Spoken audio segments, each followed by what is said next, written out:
স্বাগত ডিবিসি সংবাদে। আপনাদের সাথে আছি আমি শায়লা রহমান ইমা।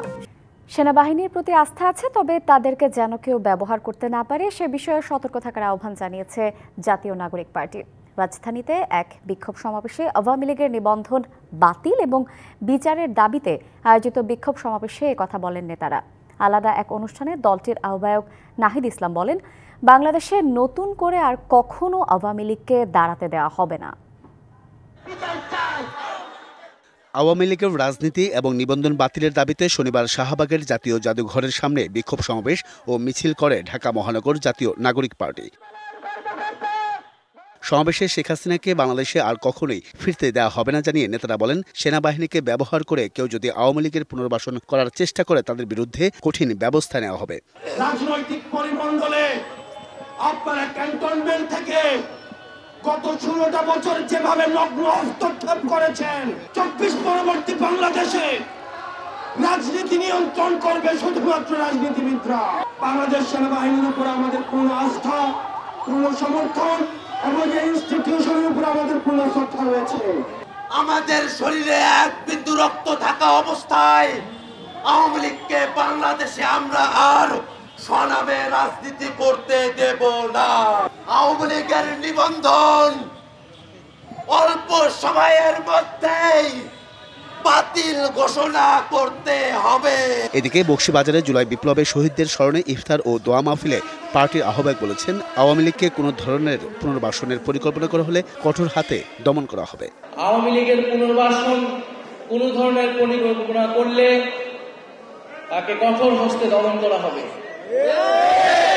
এবং শুধু আওয়ামী লীগ নয়, এই ফ্যাসিজমের যত দোষর রয়েছে, সুবিধাভোগী রয়েছে, তাদেরকেও বিচারের আওতায় আমরা নিয়ে আসার আহ্বান জানাচ্ছি। এর আগে সকালে বাংলা মোটরে দলটির কার্যালয়ে সংবাদ সম্মেলনে জাতীয় নির্বাচনের প্রার্থীর সর্বনিম্ন বয়স 23 আর 16 বছর বয়স থেকে ভোটাধিকার প্রয়োগের প্রস্তাব দেবে বলে জানানো হয়। Ariful Islam, DBC news, Dhaka. আওয়ামী লীগ নিষিদ্ধের ইস্যুতে ক্যান্টনমেন্ট সহ বিভিন্ন মহলের চাপ প্রয়োগ বিষয়ে সোশ্যাল মিডিয়ায় হাসনাত আবদুল্লাহর পোস্ট দেয়া উচিত হয়নি, তার শিষ্টাচার বহির্ভূত এমন মন্তব্য করেছেন এনসিপির মুখ্য সমন্বয়ক নাসিরউদ্দিন পাটোয়ারি। তিনি বলেন, আওয়ামী লীগ নিষিদ্ধের বিষয়ে যারাই বিরোধিতা করবে তাদের সাথে এনসিপির যুদ্ধ অব্যাহত থাকবে। শনিবার বিকেলে নগরীর একটি কনভেনশন হলে জুলাই গণ অভ্যুত্থানে শহীদদের স্মরণে দোয়া ও ইফতার মাহফিলে যোগ দেন এনসিপির মুখ্য সমন্বয়ক নাসিরউদ্দিন পাটোয়ারি। ইফতারের আগে সাংবাদিকদের প্রশ্নে সোশ্যাল মিডিয়াতে পার্টির মুখ্য সংগঠক হাসনাত আবদুল্লাহর পোস্ট নিয়ে কথা বলেন। তার এই বক্তব্য সোশ্যাল মিডিয়াতে আসা উচিত হয় নাই। আমরা মনে করি এটা শিষ্টাচার বর্জিত একটি স্ট্যাটাস হয়েছে এবং রাষ্ট্রের ফাংশনারির জায়গা আমরা দেখেছি যে ক্যান্টনমেন্টের বিভিন্ন ব্যক্তিবর্গ রাজনৈতিক জায়গায় হস্তক্ষেপ করছেন। আমরা এই ধরনের হস্তক্ষেপ কাম্য নয় আমাদের কাছে।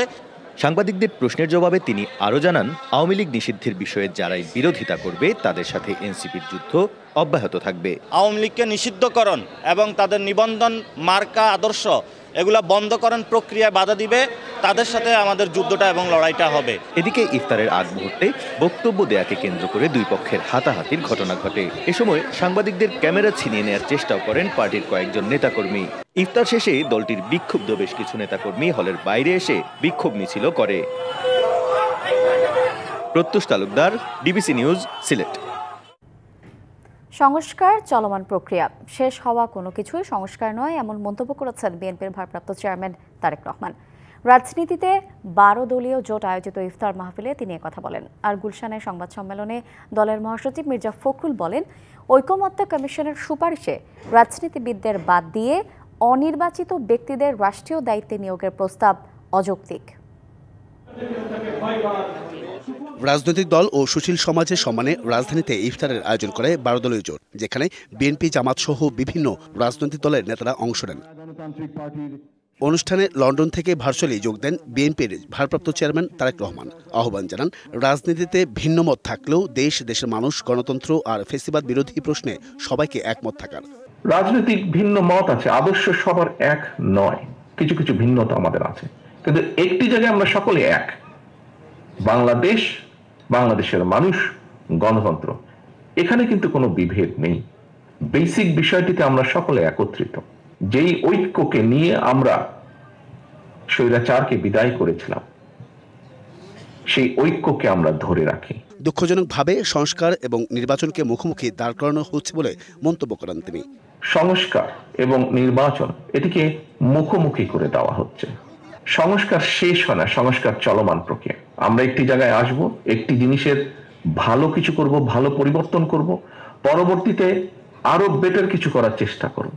এদিকে গুলশানের সংবাদ সম্মেলনে জাতীয় ঐকমত্য কমিশনের পাঠানো কিছু বিষয় নিয়ে প্রশ্ন তুলেন বিএনপির মহাসচিব। অন্তর্বর্তী সরকারের কোনো উপদেষ্টা ক্ষমতায় থেকে রাজনৈতিক দল গঠন প্রক্রিয়ায় প্রত্যক্ষ পরোক্ষভাবে জড়িত থাকায় জনমনের সংশয় সৃষ্টি হয়েছে। এ প্রক্রিয়ায় প্রশাসন যন্ত্রকে ব্যবহার করার নানা প্রকার লক্ষণ ও প্রমাণ ক্রমেই প্রকাশ পাচ্ছে, যা দেশ ও গণতন্ত্রের জন্য মোটেই শুভকর নয়। অপরদিকে রংপুর বিভাগ রিপোর্টার্স ফোরাম আয়োজিত এক অনুষ্ঠানে দলটির আরেক নেতা রুহুল কবির রিজভী বলেন, গণমাধ্যমে যাতে মালিকপক্ষ হস্তক্ষেপ করতে না পারে সেই আইন হওয়া প্রয়োজন। মিডিয়ার মালিক থাকতে পারে, কিন্তু মিডিয়া পরিচালনার ক্ষেত্রে মালিকের কোনো হস্তক্ষেপ থাকবে না, এই ধরনের একটি আইন হওয়া উচিত। মানুষের কথা বলার স্বাধীনতা প্রকাশ করার ক্ষেত্রে সেখানে যদি মালিকের কোনো হস্তক্ষেপ না থাকে তাহলে গণতন্ত্র অত্যন্ত শক্তিশালী হবে। Ariful Islam, DBC news, Dhaka. TRP ও পত্রিকার সার্কুলেশনে বড় ধরনের জালিয়াতির প্রমাণ পেয়েছে গণমাধ্যম সংস্কার কমিশন। প্রধান উপদেষ্টার কাছে গণমাধ্যম সংস্কারে সুপারিশ জমা দেওয়ার পর কমিশন প্রধান জানান, এক ব্যক্তি যাতে একাধিক গণমাধ্যমের মালিক না হতে পারে সেই সুপারিশ করা হয়েছে। সংবাদকর্মীদের নিরাপত্তা এবং আর্থিক নিশ্চয়তার বিষয়গুলোও তুলে ধরা হয়েছে সুপারিশে। গত বছরের 18 নভেম্বর জ্যেষ্ঠ সাংবাদিক কামাল আহমেদকে প্রধান করে গণমাধ্যম সংস্কার কমিশন গঠনের জন্য সিদ্ধান্ত নেয় অন্তর্বর্তী সরকার। 4 মাসের বেশি সময় পরে শনিবার দুপুরে প্রধান উপদেষ্টার কাছে প্রতিবেদন জমা দেয়। এরপর প্রতিবেদনের বিষয়ে বিস্তারিত তুলে ধরা হয় সংবাদ সম্মেলনে। গণমাধ্যমে কালো টাকা ঢুকেছে, মালিকানায় সমস্যা রয়েছে দাবি করা হয় সংবাদ সম্মেলনে। সুপারিশ করা হয় এক ব্যক্তি যেন একাধিক গণমাধ্যমের মালিক না হন। আমরা দেখেছি টেলিভিশনের লাইসেন্স যারা নিয়েছেন তাদের মিশন স্টেটমেন্ট কি ছিল? মিশন স্টেটমেন্টে কিছুই ছিল না, যা ছিল শুধুমাত্র রাজনৈতিক অঙ্গীকার। আমরা ক্রস ওনারশিপ এটাও বন্ধ করার প্রস্তাব করেছি। ওয়ান হাউস ওয়ান মিডিয়া, এর চাইতে বেশি হতে পারবে না। টিআরপি ও পত্রিকার সার্কুলেশন নিয়ে জালিয়াতির কথাও বলেন কমিশন প্রধান। পত্রিকার সার্কুলেশন এবং টেলিভিশনের টিআরপি রেটিং পয়েন্ট যেটা, এই দুইটার ক্ষেত্রেই যে ধরনের জালিয়াতি হয়, এই জালিয়াতিটা বড় ধরনের জালিয়াতি, সেটার প্রমাণ এই রিপোর্টের মধ্যে আছে।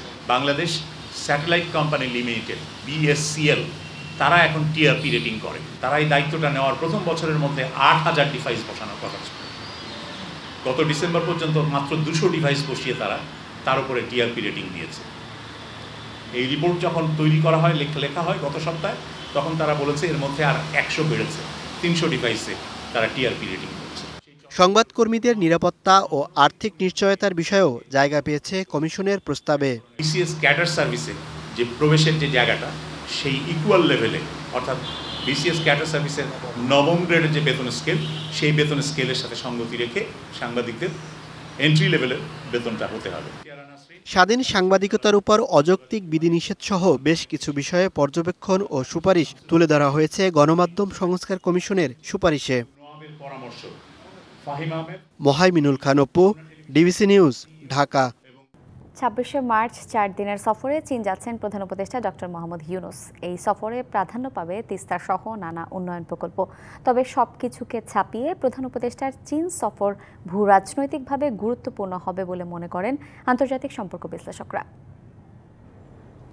আগামী 26শে মার্চ 4 দিনের সফরে চীন যাচ্ছেন অন্তর্বর্তী সরকারের প্রধান উপদেষ্টা ডক্টর মোহাম্মদ ইউনূস। চীনের প্রেসিডেন্ট শি জিনপিং এর সঙ্গে বৈঠক ছাড়াও গুরুত্বপূর্ণ বিভিন্ন প্রোগ্রামে যোগ দেবেন প্রধান উপদেষ্টা। ডক্টর ইউনূস আগামী 27 মার্চ চীনের হাইনান প্রদেশে বোয়াও ফোরাম ফর এশিয়ার উদ্বোধনী অধিবেশনে ভাষণ দেবেন। এছাড়াও পিকিং বিশ্ববিদ্যালয়ে বক্তৃতা দেওয়ার পাশাপাশি সম্মানসূচক ডক্টরেট গ্রহণ করবেন। আন্তর্জাতিক সম্পর্ক বিশ্লেষকরা বলছেন এই সফর মূলত বাংলাদেশের অন্তর্বর্তী সরকারকে চীনের কূটনৈতিক স্বীকৃতি ও অর্থনৈতিক সম্পর্ক জোরদারের প্রচেষ্টার অংশ।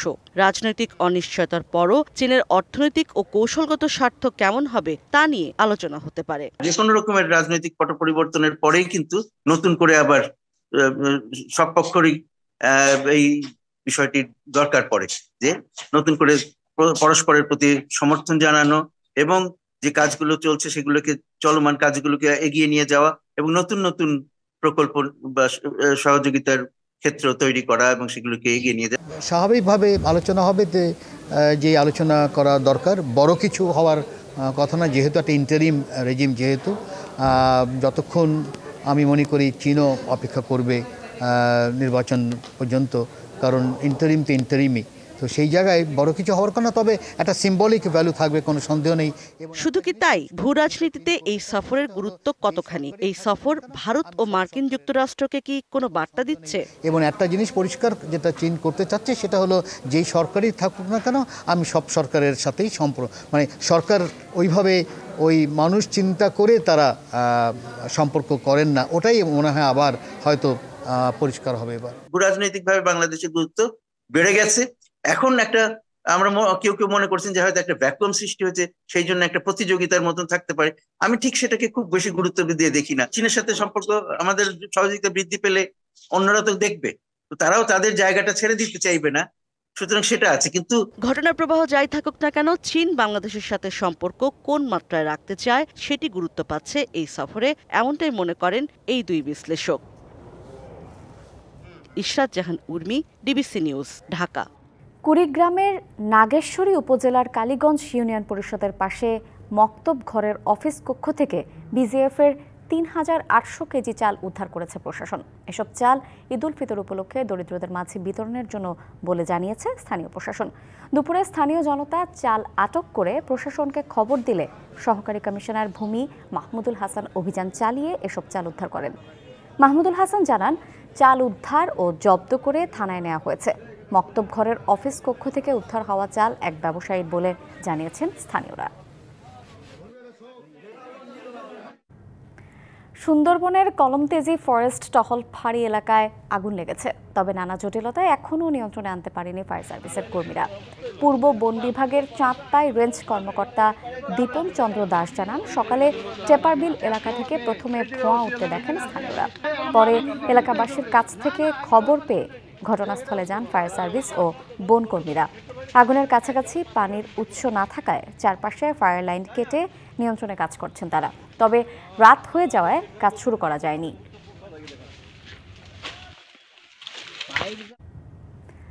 এক একটি পাঞ্জাবি ২৪ থেকে ২৫ হাজার টাকা, জুতা ২২,০০০ আর শার্ট ১০,০০০ টাকা পর্যন্ত।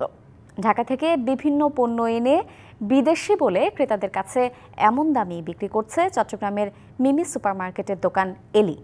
ভোক্তা অধিকার সংরক্ষণ অধিদপ্তর অভিযানে দোকানটিকে ৫০,০০০ টাকা জরিমানা করেছে।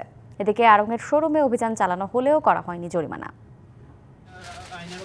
বন্দর নগরীর মিমি সুপার মার্কেটের দোকান এলিতে প্রতিটি শার্টের মূল্য ৫.৫ থেকে ১০,০০০ টাকা। তবে ভোক্তা অধিকার সংরক্ষণ অধিদপ্তর অভিযান শুরু করলে ৮,০০০ টাকার শার্ট হয়ে যায় ২,০০০ টাকা। আছে না ওইরকম সর্বনিম্ন আছে না ২,০০০ ২,৮০০ টাকা। এখানে ডিসকাউন্ট আছে তো আপনার 20% ডিসকাউন্ট দিতে হয় এখানে। অধিকাংশ পণ্যের গায়ে নেই কোনো সিল। ঢাকা থেকে এনে বিদেশি বিভিন্ন ব্র্যান্ডের নামে বিক্রি করা হচ্ছে পাঞ্জাবি সহ বিভিন্ন সামগ্রী। তবে দোকান মালিক বলছেন ভিন্ন কথা। প্রত্যেক কিছুর একটা মান আছে, কোয়ালিটি আছে, এই অনুপাতে দাম আছে। মানুষ কি এমনি কেউ আপনি আমাকে এমনি টাকা দিবেন, আরেকজন দিবে, আরেকজন দিবে, কেউ দিবে না। Competition market. আমার মতো আর ১০ জন কি করে চিরাঙে। এদিকে আড়ংয়ের শাড়ির দাম নিয়ে রয়েছে ক্রেতাদের অসন্তোষ। মানুষের কেনার সাধ্যের বাইরে, মানে প্রকার জুলুম। এটা দেখলে আর কি ভয় লেগে যাবে যে কোনো মানুষের, যে আচ্ছা এত দাম কেন, তাও আবার আড়ংয়ে। সেখানে অভিযান চালানো হলেও তাদের বিরুদ্ধে কোনো ব্যবস্থা নেননি ভোক্তার কর্মকর্তারা। গতবারও আমরা অভিযান পরিচালনা করেছিলেন, নেতৃবৃন্দরা আমাদের সাথে ছিলেন, বললেন যে সংশোধন করে নেবেন। তো সংশোধন আসলে হয় নাই। আমরা ভবিষ্যতের জন্য আরেকবার সতর্ক করছি, চূড়ান্ত সতর্ক, যাতে আমাদের ক্রেতাগণ না ঠকে। এই ধরনের অভিযান অব্যাহত থাকবে বলে জানান ভোক্তা অধিদপ্তর। মাসুদুল হক, ডিবিসি নিউজ, চট্টগ্রাম। রমজানের শেষ সময়েও রংপুরে জমজমাট ইফতার বাজার। নগরীর বিভিন্ন স্থানে বসা দোকানগুলোতে এবার জনপ্রিয়তার শীর্ষে ছিল রেশমি জিলাপি, মাস্কাট হালুয়া আর মামা হালিমের মতো খাবার। বিক্রেতাদের দাবি, পরিচ্ছন্নতা এবং মান বজায় রাখতে দাম কিছুটা বেড়েছে। রংপুর নগরীর জাহাজ কোম্পানি, কাচারি বাজার, পায়রা চত্বর, শাপলা, মেডিকেল মোড় সহ ছোট বড় প্রায় 2 শতাধিক স্থানে জমজমাট ইফতার বাজার। শাহী জিলাপির পাশাপাশি রোজাদারদের কাছে জনপ্রিয় দই বড়া, স্বামী কাবাব, মস্কট হালুয়া ও মামা হালিম। তবে দাম নিয়ে অভিযোগ রয়েছে ক্রেতাদের। নতুন নতুন আইটেম ওনারা তৈরি করেন, যা বিক্রি করেন সব ফ্রেশ। গুড়ের জিলাপি মানে চিনির জিলাপির চেয়েও দাম বেশি। বিভিন্ন ইফতার পার্টির জন্য এসব দোকান থেকেই বিক্রি হয় শত শত প্যাকেট। অর্ডারের প্যাকেট একটা স্কটের, এটা হলো 120 প্যাকেট। স্বাস্থ্যসম্মত উপায়ে ইফতার সামগ্রী তৈরিতে প্রাধান্য দেওয়া হচ্ছে, এমনটাই বলছে দোকান মালিক সমিতি। ইনশাআল্লাহ আমাদের স্বাস্থ্যসম্মত উপায় আমরা প্রত্যেকটা আইটেম আমরা তৈরি করি বা দিয়ে থাকি কাস্টমারদেরকে। আর আপনার গ্লোভস, অন্যান্য আইটেম আমরা ব্যবহার করি। রমজানে নগরীর ছোট বড় 2 শতাধিক দোকানে প্রতিদিন গড়ে 80 থেকে 90 লাখ টাকা ইফতার পণ্য বিক্রি হয়। Majed Masud, DBC news, Rangpur. তৈরি পোশাক খাতের সংগঠন বিজিএমইএ নির্বাচনে প্রতিদ্বন্দ্বিতা করবে শিল্প মালিকদের নতুন সংগঠন ঐক্য পরিষদ। শনিবার সন্ধ্যায় রাজধানীর আর্মি গলফ ক্লাবে ইফতার অনুষ্ঠানে এই ঘোষণা দেন পরিষদের চিফ কোঅর্ডিনেটর মোহাম্মদ মহসিন। তিনি বলেন, প্রতিবার বিজিএমইএ নির্বাচনে ফোরাম এবং সম্মিলিত পরিষদ অংশ নেয়, কিন্তু তারা কার্যকর বিজিএমইএ গঠন করতে ব্যর্থ হয়েছে। তাই সাধারণ সদস্যদের অধিকার ফিরিয়ে এনে কার্যকর বিজিএমইএ গঠন করতে চান তারা। ঐক্য পরিষদের নেতারা বলেন, ক্ষুদ্র এবং মাঝারি শিল্প মালিকরা সবসময় অবহেলিত। বিজিএমইএ নির্বাচিত বড় শিল্প মালিকরা তাদের সমস্যা সমাধানে কোনো কাজ করেনি। তারা নির্বাচিত হলে ক্ষুদ্র এবং মাঝারি শিল্পের সমস্যা সমাধান করবেন।